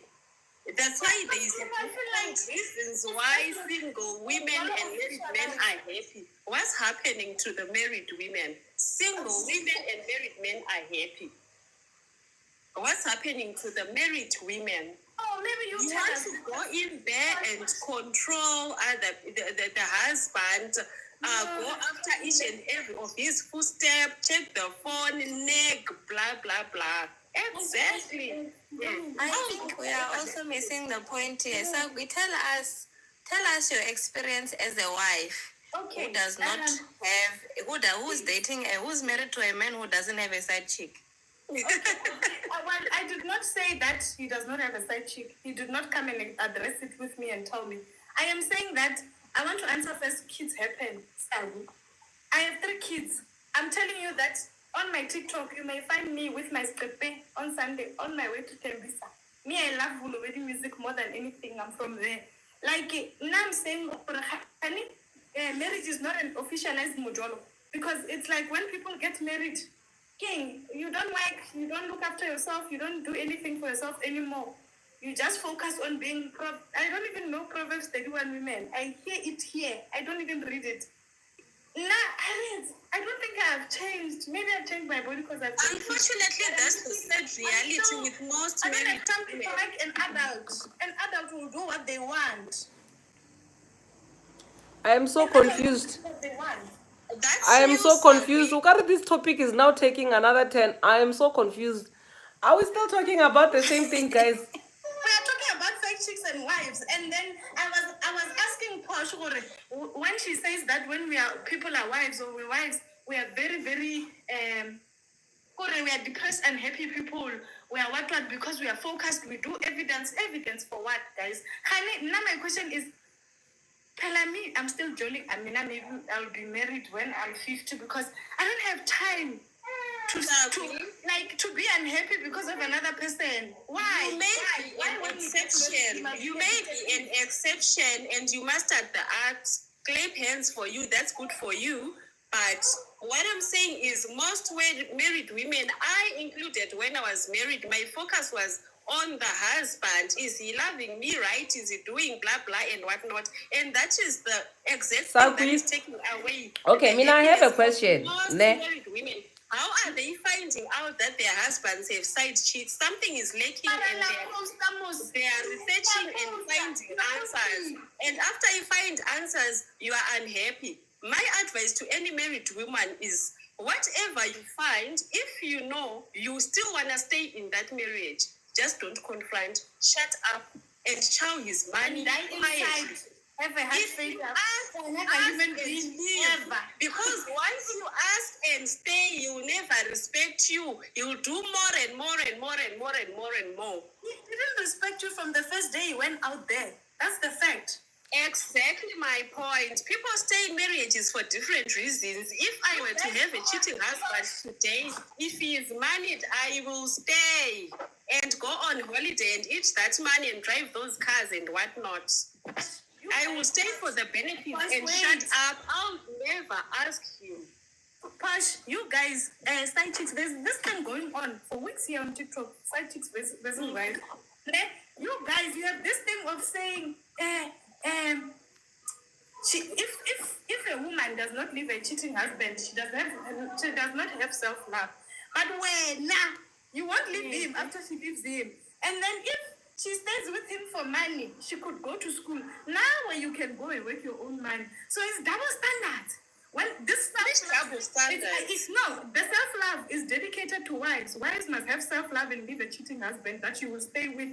Wives must leave. The reason why we advise you, it doesn't make sense. Listen, Sagwie, listen. The reason why we advise you to live and that you do not have self-love is because you no longer know how to be happy as an individual. This is an effect. Remember, your husband F level 10. The time to police a person, where do you get it? Yes, your husband's cheating will affect me differently from the way it will affect you. Oh, okay. No, I have a question. Okay, okay. Now, money and the benefits, that's the focus. You are there for the title. Sagwie? Lalo, please help I think Sagwie. what you're missing here is these are two different perspectives, ne? You have a married woman who got married naively, so thinking she's the only wife, not suspecting or the husband has other marital affairs. And now that she is in this marriage, because now she was very naive, not even suspicious or the man could be having other marital affairs, she now has an instinct that's telling her that no, Ngari, this man is now cheating on me. And she starts she's not happy because she's feeling the missing links that are happening in the household. And because of this man's infidelity, there's now been a weight on her that now she needs to pull everything so that this household can look in place for everyone else who's looking from the outside. Now she is training herself, trying to fix this whole mess, making this man look nice, to appear as if he's doing everything right to everyone else who is not in this relationship, right? Now, for this woman, because she is having this predicament, her whole world has turned upside down because she is no longer experiencing the happiness and the love that she was experiencing when she first met this guy and when she first married this guy, because naive her was thinking, I am the queen of everything that has to do with this man. Now, realizing that she's no longer the queen that has everything to do with this man, she is now frustrated because the man has chosen to go share the queendom with other women outside. Do you understand?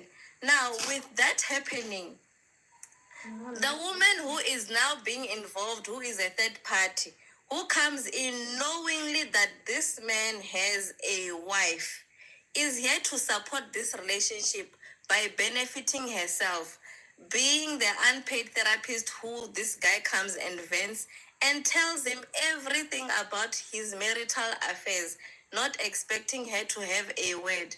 And she's not even going to have a word because all she wants is the benefits of having a man who is bringing his wallet and his sexy time to her. That's all she sees. So even when there are things that were not going to be beneficial to her, she does not really care because she's not invested in that. All she is invested in is the nice time, the gifts, and everything else that comes with a guy who's coming to vent to an unpaid psychologist because there is a mosquito in the house who is always whining and crying about the things that are not balancing. And now that this mosquito is making noise in the house, he needs his away time, which is going to be this third party that he goes and says, listen, I am married and I might be divorcing my wife, or I'm not going anywhere. I plan to stay in that marriage because I stand to lose whatever. And this person is saying, I don't care about your marriage. All I want is the gifts, the holidays, the whatnot, as long as I'm happy. And he's trying to keep this woman happy because she's an unpaid therapist anyway, an unpaid professional, because she does not say anything bad or good about the wife. She just listens. And all he does is complain and get his nice time, and he distresses by getting his sexy time and goes home, gives one round and sleep. Or might not even give anything. Or and even sleep. the whole Life year, goes on. not even one round. The whole year, no rounds, because the wife is always angry. And life goes on, and the wife now is now heavily frustrated because there's no round. It's a full year, it's a full month, nothing, no touching, no kissing, nothing. Someone is just saying, no, I'm tired, no, I can't do this and that. This is a different story from your story because you already established a life outside your husband. So even if your husband was having extramarital affairs, you are not looking at that because your focus is on you, which should be the rightful thing to do as a wife.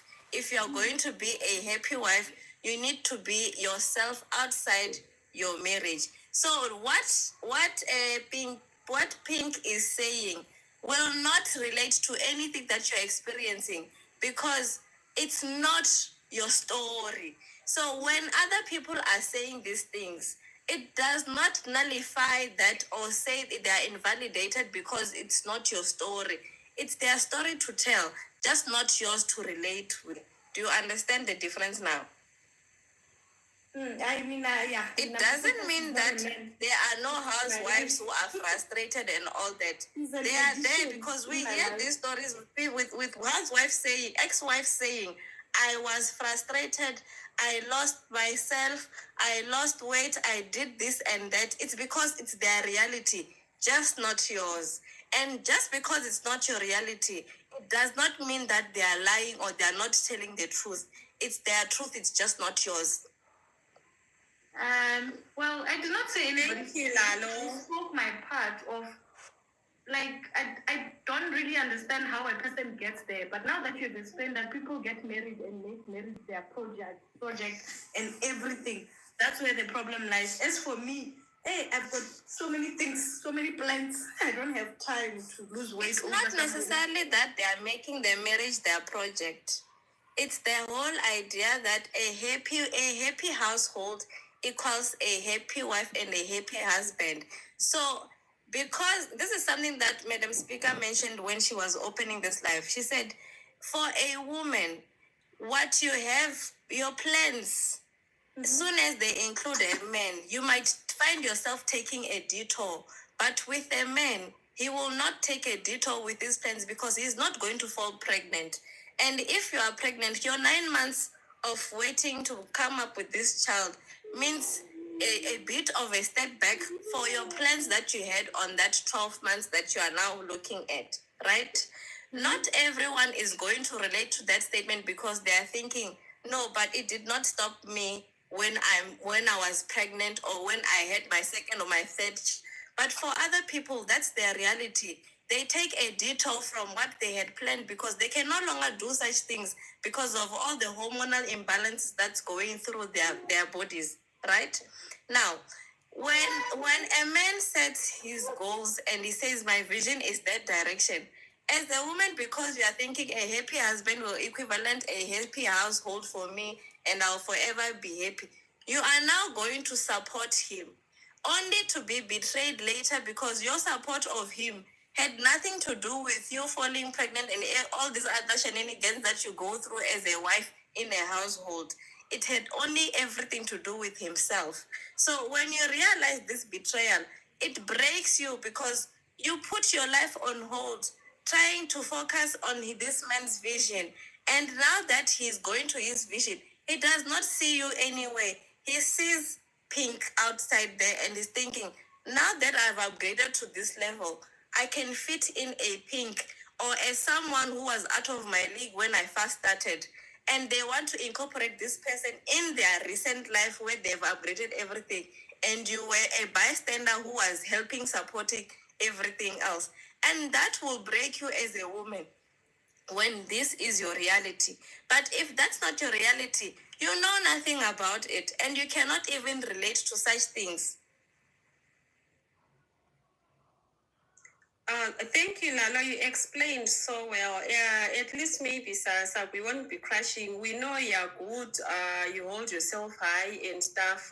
Like I said earlier on, clap hands for you, girl. But you may be only one out of so many. Most women live for Mina, men. Mara, my thing is, why is Sagwi so defensive when not pink posh, you are sharing your story.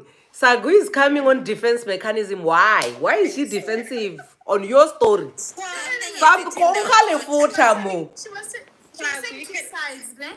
And I had Sagwie. questions. If you check on my TikTok, I posted a question. There are so many things that I find weird in these stories that I'm seeing on my TikTok. Sagwie, Like I people think- will say, "Bona they Wait, Pink. no kings.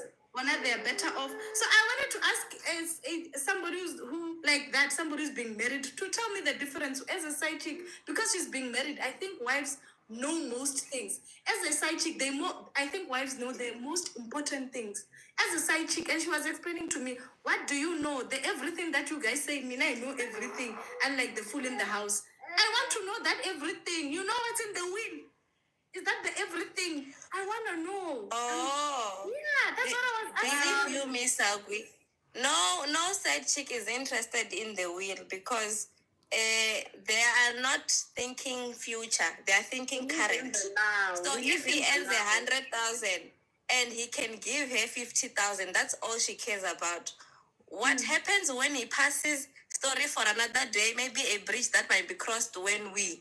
But if it so happens that this side chick that this guy or husband is having happens to have a child, it will now incorporate a will, because I want to be sure that my child will also be taken care of as they were being taken care of by their father, who is not my husband but my boyfriend, right?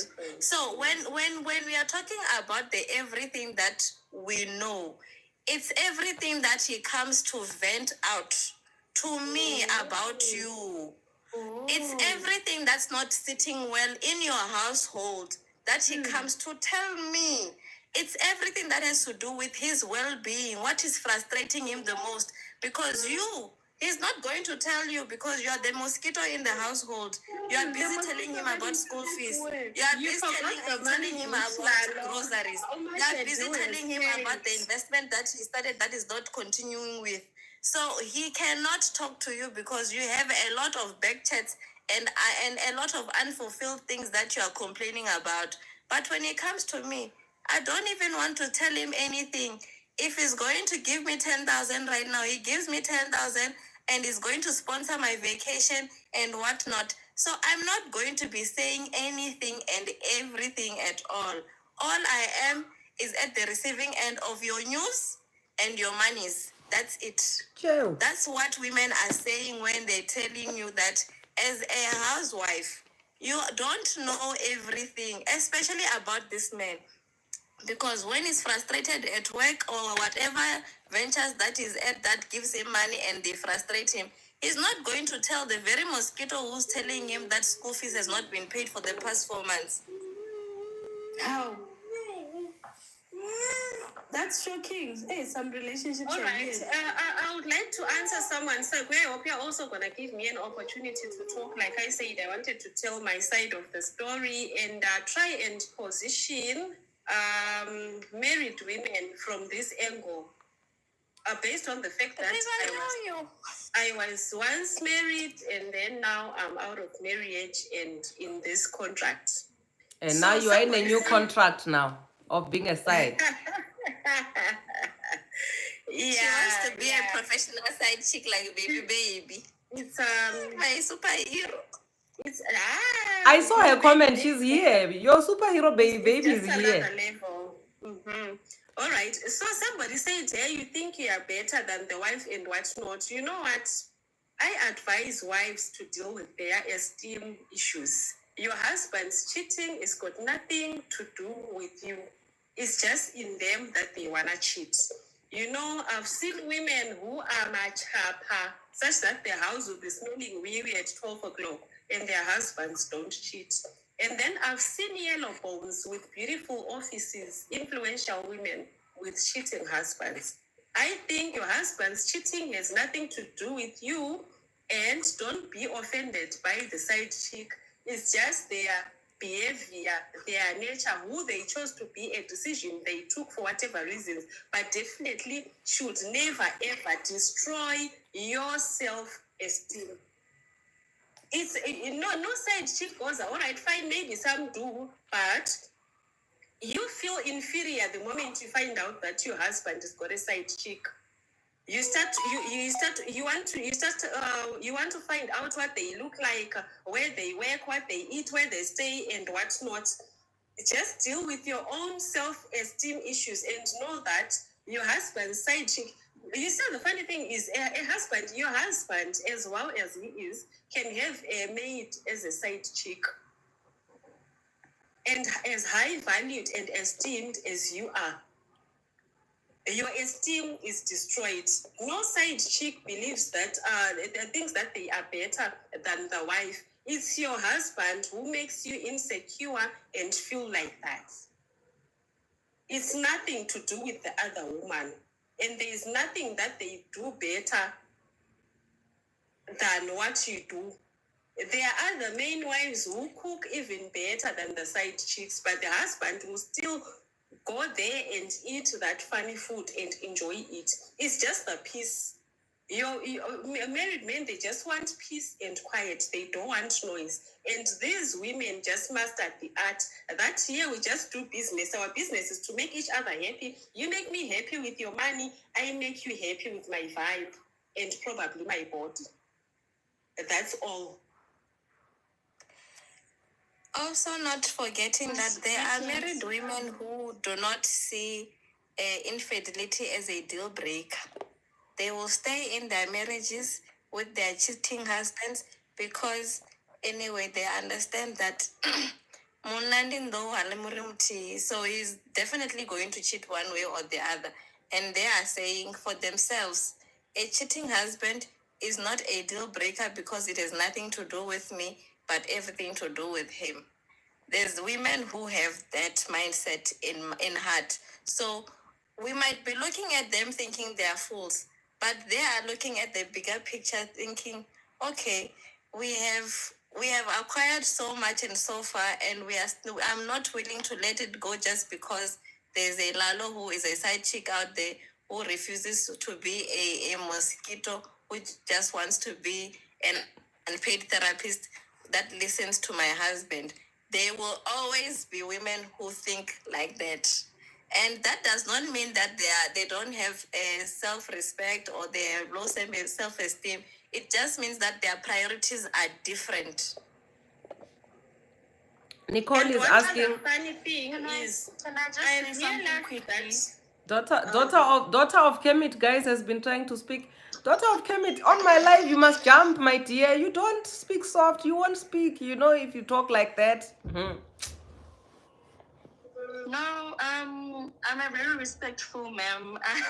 So, we grew up in old households where they told you, Guti, when you are a child, you wait until you are introduced properly. When you get here, you must kick the door. Otherwise, you won't speak. And we are now adults, and there's certain traumas and teachings that we still instilled. Yeah. Sorry, Dr. I've sorry, just 1 minute. Sagwie, you will be blocked by showing the baby on this live. They will block you. Babies do not appear on lives. I think, Sagwie, what you need to do, ne? Let's rather not have your camera on, ne? Let's have the camera off because now the whole of us are gonna get into trouble. Daughter of Kemit, you may speak. Yes, so I want to say something quickly, but I think Lalo just elaborated everything that I wanted to say, so I'm out of things that I wanted to share. But we need to understand that, and I think it's a concept that everyone knows who's a side chick, is that the side chick gives off the 20% and the wife gives off the 80%. The wife has to deal with the brother sister-in-law who is the one who's smoking, baje. The wife has to deal with the arrogant sister-in-law who's always treating your husband like a cash cow. And I'm not saying that's the situation, but I'm coming up with scenarios. Yeah. They don't want to work. They have 3 to 4 kids. They're lazy. And all they do is just come up with, hey, Putin, I want to do a short course. Then they chow the money. Putin, I want to do a business. They chow the money. And it affects you financially and emotionally, The wives have to deal with the mother-in-law and other family members who are disregarding your presence and your capability of certain issues pertaining your life. There's certain things that till today, whether your husband is a CEO, he's Petrus Motsepe, or he's someone who's a security worker, the concept of how they work in the older generation, they expect you to be more of the mothers want their children to be husbands to them, their children to be husbands. So all of these things, you are stressed at work as the wife. You're dealing with things with the children. You've got your own personal things that you've buried yourself into the marriage and sacrifice. Uthole ukuthi you wasted fixing the issue of the Vascom, and you're installing the shower, and you end up unfortunately these things happen, and some women, they have decent jobs, but they don't have even a decent bra, not because of they are lazy or they don't love taking care of themselves. Others, they're not using, I'm not saying if you have a natural hair or a weave, it's because of there's something wrong, but others, they don't are able to have manicures and fancy hairstyles because of they bury themselves into this thing of marriage that I am building. I want this Vascom to stop having it, and I'm trying to build into having a shower. You understand? So all of these things, they're frustrating emotionally and financially. And now the husband doesn't realize boundaries with all these other things pertaining issues that I've mentioned, even Ulalo has mentioned, even Pig Posh. Now, they end up going to the side chick, seeking more like a peace form where they want to just sit down and vent out because themselves, they've got issues with another boss who's making them feel like a small boy. And at home, he's the husband, but at work, he's a small boy. They've got issues that they're dealing with that if they had sat down and discussed things properly with you and come up with an amicable solution, you would be all a happy family. But now it becomes one-sided and they end up going to the side chick. The side chick knows Uguti. I meet him once a week. Of course, she will give him 100% best version of herself. Because she meets him once a week, she will wear that lingerie. She will give him 10 rounds in the marital department. She will cook for him a nice meal because she planned it out. She will make sure that she does all these things that are seen in the movies and all these other things that are done that are a fantasy to them. Yet, if she would have to do these things on a daily basis, they wouldn't have coped. How many side chicks that have upgraded from side chicks to being wives are now angry and say, yo, I want to go back to being a side chick? Because they didn't sign up for this thing. You understand? Yeah. How many side chicks, out of 100%, 80% of them are like, yo, no, this is not what I signed up for. Because now they have to deal now with the mother-in-law, the sister-in-law, the brother that smokes nyaupe. Because the brother that smokes nyaupe, he's also your brother. Because that's Africanism. You understand? Having to waste money that was supposed to be used for your kids' school fees or whatever to go and take him to rehab, and for them to come back later and come to your house and steal stuff, it affects you. Maybe Utologut, your brother-in-law, came to steal your plasma that you bought for 10,000. And you remember that there were days where you slept just to pay off the debt. It affects the wives. So I think that there are many things that affect wives in that department where, and I'm not attacking you, Sabine, but I think, Uguti, there's certain things that others are fortunate that they don't experience in marriages, and others are unfortunate that they experience them. You understand? So you need to sit down and analyze many things in how they buried themselves and wasted their time, and they're thinking to themselves, my youth was wasted and I could have done a lot of things but I am now here old, and I'm not saying there's something wrong with Saggie boobs, but with my Saggie boobs, I've given him 3 kids. What's wrong with me? And they come and ask the side chick, Uguti, what do you have that I don't have? And that's where the fight starts. Uguti, now they're trying to prove each other a point. Most side chicks, they don't care about being the wife. The only side chick that wants to be the wife is the one that gave him a child. Those ones, now you are in a fight. But those ones that don't have children, they're not a threat. Trust you me. All they want is money and vacations. They are happy.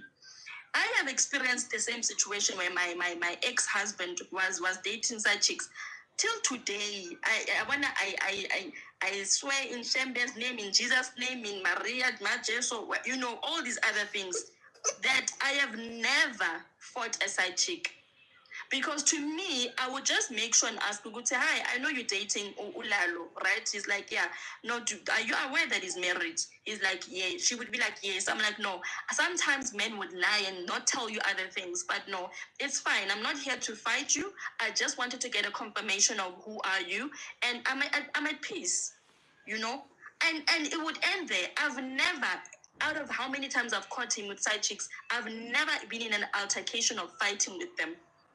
Because I understood this method way long ago by us having to sit with abantu who have been in marriages way before you and telling you these secrets. And perseverance, because of, I think this platform has opened many women, because most women are, once they get married, they become isolated from the world. They become isolated from their friends. They become in a bubble where they are stuck in time. It becomes difficult for them to just expand their mind and the way of thinking and how to see and view life. You understand? Yeah. But Sagwie, also with other people, you'd find that they would be pretending in marriages, because them pretending it's better than accepting the reality of this is how my life is. Because and I'm sorry to use an example of a preacher. Most preachers that talk about money, they have issues with money laundering scheme and taking advantage of people for money. Most preachers that talk about ubufebe, they struggle about infidelity. So when someone talks about something a lot, and even with people that are always saying gay people are like this, gay people are like that, in a bad manner, there's a difference when you don't believe in it and you're like, my personal opinion is that I don't like it, but there's nothing I can do about it, right? A person can have an opinion, but there are those ones you can see that really they're invested in gay and lesbian people to a point where it's their mission. They're the deputy Jesus of the gays and the lesbians. You find they're struggling with that thing because of their fighting of that thing. So it becomes an issue that when you are a person, it's not a matter of marriage or not, but you being truthful to yourself, exposing yourself to people who don't know you, that will tell you the truth. Daughter, you are delusional, my girl. Deal with your delusion. You need help. And come back to earth. This is how life has become in this day and age in 2024. In 2026, this is how life has become. Because as years pass by, and I think another thing that affects women is that when you are dating, I don't know of men, but I've never been a man, I can't speak for them. But most women, I remember when I left the marriage, I was more like stuck in 2020 in the early 2000s, right? Because now the dating scene had changed. When a guy says, when can I see you, it means sleep over. Back in the days when can I see you, it meant, you understand when I'm trying to go with this thing. So it was a lot of things that shocked me, that I was like, Haibo, because you are now stuck in a time capsule where there's a lot of things are happening around you that are different from the reality and how the world has changed around you. So yeah, that's my 2 cents. Memory. I will just end there. Thank you so much, my darling. I see somebody saying I'm tired. Guys, I'm sick. I'm sick, guys. And I'm literally hanging on by the string. She's got a crazy COVID. Yo, I've got the crazy COVID, guys. But thank you so much, daughter of Kemet. You've said a mouthful. Is it safe that we can wrap it up now? Is it safe? What am I going to even call this live? The roast of Sagwie? No, yeah. It was a chocolate. It is like let me go to daughter. Hi, daughter. Daughter, it's not a fact for everyone. You were saying something about people waking up to the coffee of the now, the current that's going on. Guys, We can't hear you anymore, Sagwie. You are speaking inside of a pot. okay, Gary, it's not a fact for everyone that everyone is suffering from their cheating husbands. There are people who are busy and they're not busy trying to pretend or the marriage is perfect. I mean, you spoke about kids. There are people with 3 kids. Me, I've got 3. I work. I study also. Yes, Sagwie, one of these days, ne, the way you are so defensive, ne, one of these days, your husband's side chick is going to slide in my DMs and tell me your news. When I'm suspecting you. Let them come. Let them come. The way you are so defensive. Sagwie, can I interject? Sorry to interject. I'm not being No, can I interject about quickly? life. Me and myself, I've never been thinking that when a person cheats, it's a deal breaker. To me, I don't care. I'm being honest. I will act like I'm angry to prove a point to Guti. This is a wrong thing. But emotionally, you cheating, it doesn't bother me. What bothers me, you're emotional abuse and physical abuse. Yo, guys, that is the pits. And why am I saying this? It brings back childhood trauma to me. You understand? So the minute when I experience something similar to my childhood trauma, it triggers me even more. Even if someone would say "fotek" to me, sorry to use that word, I could have thought before of saying that. To me, it hits harder than you cheating. I respect someone even if they're cheating, they are hiding it, whether they're remorseful or not at that time. But the things were taken care of. There's groceries in the house. We're going out on dates. We're eating. Everything is okay. Even if I could see there's a difference. He's now using more perfume. He's now doing a new haircut. But the state of life hasn't changed around me. It doesn't bother me. What bothers me about cheating, I cannot be your cousin, Sagwie, or your friend, and then you do that. I feel like that's the uttermost disrespect. That one I get angry at. But with me, guys, I don't care. You cheat, you don't cheat. Maybe there's something wrong with me. I need some psychological help. But it doesn't. But I wonder if someone becomes emotionally abusive because I've lived with a narcissist. Growing up, I've lived in a space where, there's abuse around me. That triggers me a lot. And I don't even give an explanation. I block. But there are people who are saying that, but cheating is emotional abuse. I do understand, sorry. I do understand that cheating is emotional abuse only when you are aware, when you find out that you are being cheated on. So that's emotional abuse that you are not aware of, that you are being given, right? Yeah, to some extent. Hence, you remember I did mention that there's women who are saying cheating is not a deal breaker for them. I remember the first time I had a lady, she was not married yet, when she said, infidelity for me is not a deal breaker because I grew up in a polygamous family. And I understood because from what she's been exposed to, her reality tells her that a man can never be satisfied with one woman. So subconsciously, it's programmed in her brain that this is going to happen. And for her, it's not going to be alarming because she grew up in a setup wherein there was 4 wives to 1 husband who was a father. You understand? As much as we are saying it's abuse, it's a form of psychological abuse, with the subliminal programming that was being done when she was growing up in this household with so many wives, with so many children who are relating to just one man. For her, it's a normal. It's a new normal for her that she has come to realize and can even utter the words that for me, it's not a deal breaker. But for someone who was never exposed to such things, it will become a challenge. Hence, adopting to that will need a whole lot of therapy and a whole lot of cheating and a whole lot of other things that will now have to shape your reality and your exposure to make it look now you can settle. Hence, you find ex-wives sometimes settling to be umamkulu in their next relationship because they have come to terms with the part wherein they were a side chick that maybe failed, or they were a functional side chick, but now they are saying, come what may, I will not leave this relationship now because of infidelity, because they have now adopted to a new norm. I hear you. Guys, why is it when I speak, you guys, Madam Speaker is saying I'm defensive?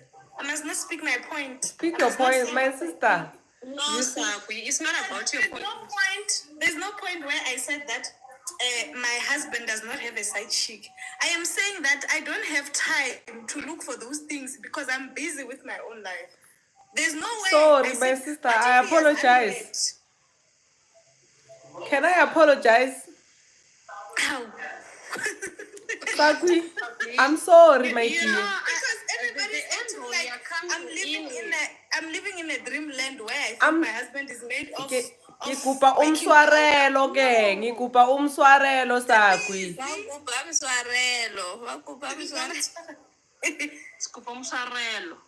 So Mina, I was talking to daughter. Daughter, I agree with daughter on so many levels. Mina, as long as you don't abuse me, you don't beat me. That emotional abuse, there is cheating that I don't know. There is no financial abuse. Ask him again, guys. Maybe to you, and when he's sitting there with his side chick, I'm an idiot. But I don't know. I don't know. That's the thing. I can say it. So why should I then be losing weight over that? And I also don't have time to police an adult. Who's policing me, guys? Who's policing me? Oh, I hear you. That's me. That's me. I'm not saying these things don't happen, and I'm not saying that one day I won't wake up and find him posted here or hey, my oxygen. I don't know. For now, what I know is I'm busy and we are also busy, and things are going the way that me and him have agreed from 8 years ago. Until Perseverance comes and posts inside his car and posts with his number plate and say, Dubai, going to Dubai with my man. I don't know. I don't know. But do I also cheat? Guys, please, can you release me to sleep today? Yes, good night, my lady. With the flu, you must rest. Please. Get some rest. Thank you very Can I add much. something on top regarding Madam Speaker's story? The one about the Vascom. Unfortunately, sometimes we end up as women lowering our standards because people would say that you are a picky person and you will never find your soulmate or a right man that will treat you okay. I remember there was a time post me leaving the relationship, and I tried dating this guy. He works at a store as a merchandiser, buy these things, And I'm like, man, yabona yazama, yabona, and I'm okay financially. I have a decent job, but I was not looking for anything serious, to be honest, right? And, I started understanding certain things. We would say, okay, he's now a cool guy, decent guy, but now you can't, after a period of time now, always talk about music or stupid things. I couldn't, guys. I'm someone who loves having intelligent conversations. Like, it stimulates me. I'm a sapiosexual. I'm a serious person. And I couldn't every day when we talk on WhatsApp or when they come to visit, hey, today, hey, bengipakisha stock on cartel, yo. Okay. Tomorrow, hey, fanele ukuthi imali enjabe ethi ngisule lapho yo guys, like like I thought I was gonna die. And it goes back to this thing, Madam Speaker, others might sound like you are being I want a word like picky, like, yeah, I want to find the right word.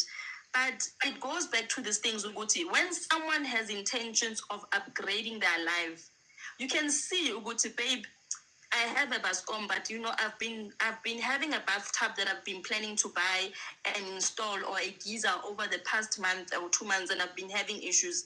I think month end I'm planning to do this. Even if month end comes and they don't do it, you can hear through their plans and see what they have an intention.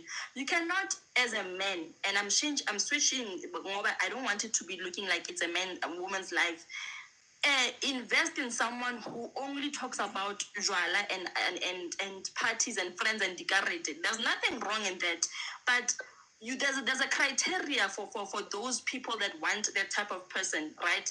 And it goes to show Uguti, including that you can't be in investing in someone who doesn't care about there's nothing wrong in that. But you can see someone who they are proud of, they're sitting in a shack, babe, I want to buy the ceiling boards and I want to make my shack look so decent that when you're inside it looks like a house. You see that person has a plan to elevate their lives. You understand? They want to do a short course quickly and they have, maybe the short course is 10,000, they've saved 8,000. You can see, go to this person that you can assist in a small nana way. But to color from scratch. How to yo azokushia no. I'd rather be called names, memory and whatever, but I will never really invest in someone and teach them this is how you place a plate. You cannot be using different cups of like a pink cup, a white cup, a green cup. You do no ways, no. There's a level of things. I think it includes on how we think and the certain level of your life and what you esteemed upon yourself. Yes, I'm not looking for a 6-figure man who earns 10 million, who's tall, dark, and handsome. But there must be a criteria where you can see this one. Yes, they're not where they're supposed to be, but they are going in the right direction, and we are going in that direction. Mina, I don't blame you. Absolutely. Thank you so much, my darling. Hey. Vasco. Vascom brother. If I can show you the Vascom brother, you will not be. Hey, Jesus. Guys, I have to love you and leave you. I still need to recover. Do a story time. I will do a proper clean story time of the Vascom. Isongojaya, not forgetting details. Bring it up because I'm suspecting I know your Vascom guy. You know him, you might know him. He's a catch. Hey. Guys, I have to love you and leave you. Hey, let me recover from this flu. I'll see you on the flip side. Don't forget this Sunday, the Safe Space Chats podcast. This Sunday we have TD Moholo from Malaika. I don't know if you've been following her on Instagram. They've been having a lot of squabbles with Malaika. There's a new member, there's this and that. So we had her in studio. So her story will be shared this Sunday on YouTube. So I'll see you guys there. God bless you and good night. All right. Sharp. Night. Good night. Yep, Bye. Thank you.